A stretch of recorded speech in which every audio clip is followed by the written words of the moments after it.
Hello guys. तो इस video में हम नवाश्चन के द्वारा दिया गया या उनके द्वारा बताया गया द्विनिषेचन या डबल फर्टिलाइजेशन के बारे में पढ़ेंगे। तो आइए देखें द्विनिषेचन क्या होता है।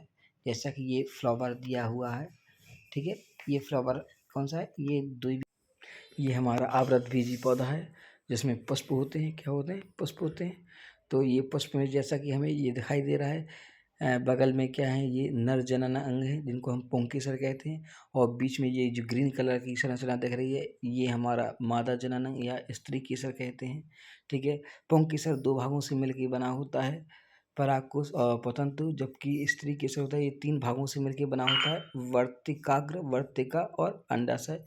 ये हमारे अंडाशय की संरचना है। देखिए ये अंडाशय के अंदर क्या है, अंडाशय के अंदर ये बीजांड है। इस बीजांड में एक क्रियाशील गुरु बीजाणु है जिसमें अर्धसूत्री विभाजन हुआ, और इस अर्धसूत्री विभाजन से एक कोशिका से या एक केंद्रक से चार कोशिकाएं या चार केंद्रक बन गए हैं, ठीक है। ये दिखाई दे रहा है। इसमें पहले दो बने हैं, फिर इसके बाद दो कोशिकाओं का और निर्माण होगा, तो दो से कितनी हो जाएंगी? चार हो जाएंगी।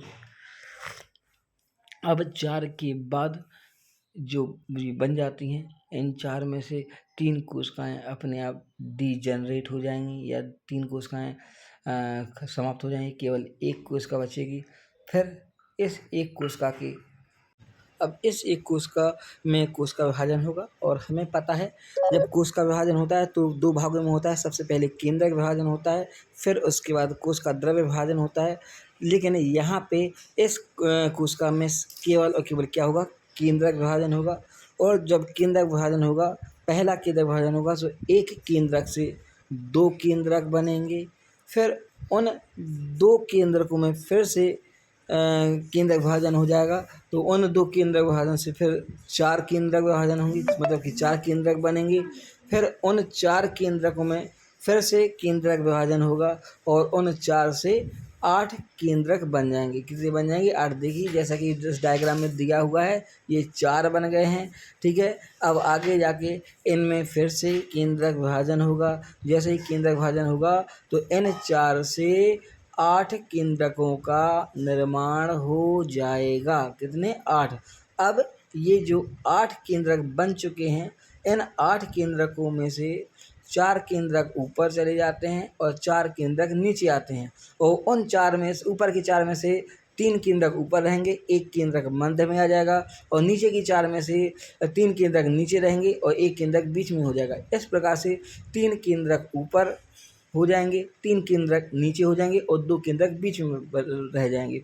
इस प्रकार से आठ केंद्रकों का निर्माण हो जाएगा। अब इनमें देखिए यहाँ पे इन हर एक केंद्रक में कोशिका भित्ति का निर्माण हो रहा है, मतलब ऊपर तीन कोशिकाएं बन गई हैं जिनको हमने प्रतिमुखी कोशिकाएं बोला है। इसके बाद नीचे जो तीन केंद्रक हैं उनमें भी कोशिका भित्ति का निर्माण होगा, तो इन तीन नीचे वाली तीन केंद्रकों को हम अंड संपुट बोलेंगे। देखिए इस डायग्राम में दिया हुआ है, ये धीरे धीरे यहाँ पे कोशिका भित्ति का निर्माण हो रहा है। जैसे ही कोशिका भित्ति का निर्माण हो जाएगा तो ये तीन केंद्र तीन कोशिकाएं बन जाएंगी, अंड संपुट। इन अंड संपुट में से बीच वाली कोशिका जो रेड कलर की हो रही है उसे हम अंड कोशिका बोलेंगे, और बगल में जो दो कोशिकाएं बनी हैं उनको हम सहायक कोशिकाएं बोलेंगे, और ऊपर दो बीच में जो दो केंद्रक बने हैं उनको हम ध्रुवीय केंद्रक बोलते हैं, ठीक है। ये ध्रुवीय केंद्रक एक कोशिका बना लेती है जिसको हम ध्रुवीय कोशिका या केंद्रकीय कोशिका कहते हैं। क्या कहते हैं? ध्रुवीय कोशिका या केंद्रीय कोशिका। इस प्रकार से ये हमारा किसका निर्माण हो जाता है? ये हमारा भ्रूण कोश का निर्माण हो जाता है, जो 8 केंद्रकीय और 7 कोशिकीय है, जिसको हम पॉलीगोनम एंडोस्पर्म भी कहते हैं। क्या कहते हैं? पॉलीगोनम एंडोस्पर्म बोलेंगे। ध्यान देना बच्चों, ये एक बहुत ही महत्वपूर्ण संरचना है। अब इसके बाद ये संरचना होने के बाद हम देखते हैं कि अब हम ये तो हमने मादा जननांग की देख ली। अब हम पुंकेसर की बात करें तो पुंकेसर में जो सबसे ऊपर फूला हुआ भाग था जिसको हम परागकोश बोल रहे थे, परागकोश में दो शब्द हैं, पराग और कोश। पराग माने परागकण और कोश माने कक्ष। मतलब यहाँ पे जो परागकोश है वो एक ऐसा कक्ष है जिसमें बहुत सारे परागकण पाए जाते हैं। देखिए इस डायग्राम में दिया हुआ है, ये छोटे छोटे जो हमें दिखाई दे रहे हैं ये सारे के सारे क्या हैं? परागकण हैं। अब ये परागकण किसी भी माध्यम से उड़ते हुए जाएंगे और पुष्प की वर्तिकाग्र पर पहुँचेंगे। कहाँ पे? पुष्प की वर्तिकाग्र पर पहुँचेंगे। देखिए ये जो परागकण है इसकी संरचना दिखाई दे रही है। इसमें देखिए एक कोशिका छोटी होती है, एक कोशिका बड़ी होती है। छोटी कोशिका को जनन कोशिका कहते हैं और बड़ी कोशिका को कायिक कोशिका कहते हैं। क्या कहते हैं? कायिक कोशिका। अब ये परागकण उड़ता हुआ जाएगा कहाँ पे? उड़ता हुआ स्त्री केसर की ऊपरी संरचना मतलब कि वर्तिकाग्र या स्टिग्मा पर जाएगा।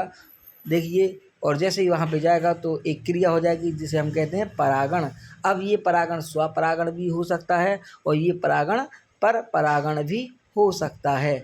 देखिए ये परागकण उड़ता हुआ जा रहा है और उड़ते उड़ते उड़ते कहाँ पे पहुँच जाएगा? जैसा कि परागकण उड़ता हुआ जा रहा है और ये पहुंच गया है वर्तिकाग्र पर।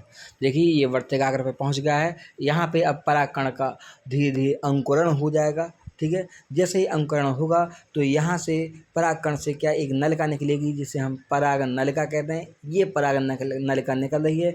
ये पराग नलिका के अंदर भी जो जनन कोशिकाएं होंगी, 2 जनन कोशिकाएं होंगी। ये देखिए जो रेड कलर की जो जनन कोशिकाएं दिखाई रही हैं। अब ये पराग नलिका पोरोगैमी, चैलोजेगैमी या मीजोगैमी के द्वारा अंदर प्रवेश करेंगी। ठीक है, और प्रवेश करते करते कहाँ पे पहुँचेंगी? ये पहुँच जाएंगी हमारी बीजांड कोश के अंदर। कहाँ पे? अंडा कोशिका के पास पहुँच जाएंगे। देखिए ये जा रही है पराग नलिका अंड कोशिका के पास जा रही है। ये अंड कोशिका के पास गई। अब इस अंड कोशिका में से एक जो जनन कोशिका है ये जाएगी और ये अंड कोशिका से के साथ संलयित होगी। तो यहाँ पे जो ये नर जनन कोशिका है और वो मादा जनन कोशिका है, इन दोनों का संयुग्मन होगा जिसे हम निषेचन या फर्टिलाइजेशन कहेंगे। क्या कहेंगे? निषेचन और फर्टिलाइजेशन कहेंगे। ठीक है, मतलब यहाँ पे सत्य निषेचन हो चुका है। क्या हो चुका है? सत्य निषेचन हो चुका है। अब इसके बाद क्या जाएगा? अब इसके बाद हमारा दूसरा नरयुग्मक जाएगा और दूसरा नरयुग्मक कहाँ पे जाएगा? ये हमारा जाएगा ध्रुवीय कोशिकाओं के बीच में जाएगा, जिसकी वजह से द्विनिषेचनी क्रिया हो जाएगी। कौन सी क्रिया हो जाएगी? द्विनिषेचनी क्रिया। इसी प्रकार से ये डबल फर्टिलाइजेशन भी कंप्लीट हो जाता है। और जब ये डबल फर्टिलाइजेशन कंप्लीट होगा तो यहाँ पे एक नई संरचना बनेगी जिसको हम एंडोस्पर्म कहते हैं। क्या कहते हैं? एंडोस्पर्म कहते हैं। क्या कहते हैं? एंडोस्पर्म, जिसको हम भ्रूणपोष भी कहते हैं। और जो बीच में अंडकोश का है ये बनाएगी जायगोट। जायगोट आगे जाके भ्रूण बना देगा। भ्रूण आगे जाके बीज बनाएगा। इस प्रकार से ये पूरी की पूरी क्रिया कंप्लीट हो जाती है। इस क्रिया में एक एक पद बताया गया है। यहाँ पे देखिए ये प्रोसेस चल रही है। प्रोसेस चलने के बाद ये पूरी क्रिया कंप्लीट हो जाती है। कंप्लीट हो जाती है तो ये हमारा जो 2 ध्रुवीय कोशिकाएँ थीं और एक जनन एक नरयुग्मक आ गया था, जिसकी वजह से 3N या त्रिसंलयन हो गया और नीचे सत्य निषेचन हो चुका था। इस प्रकार से ये हमारी डबल फर्टिलाइजेशन की या द्विनिषेचनी क्रिया पूर्णतः कंप्लीट होती है। आशा करता हूँ ये वीडियो समझ में आया होगा।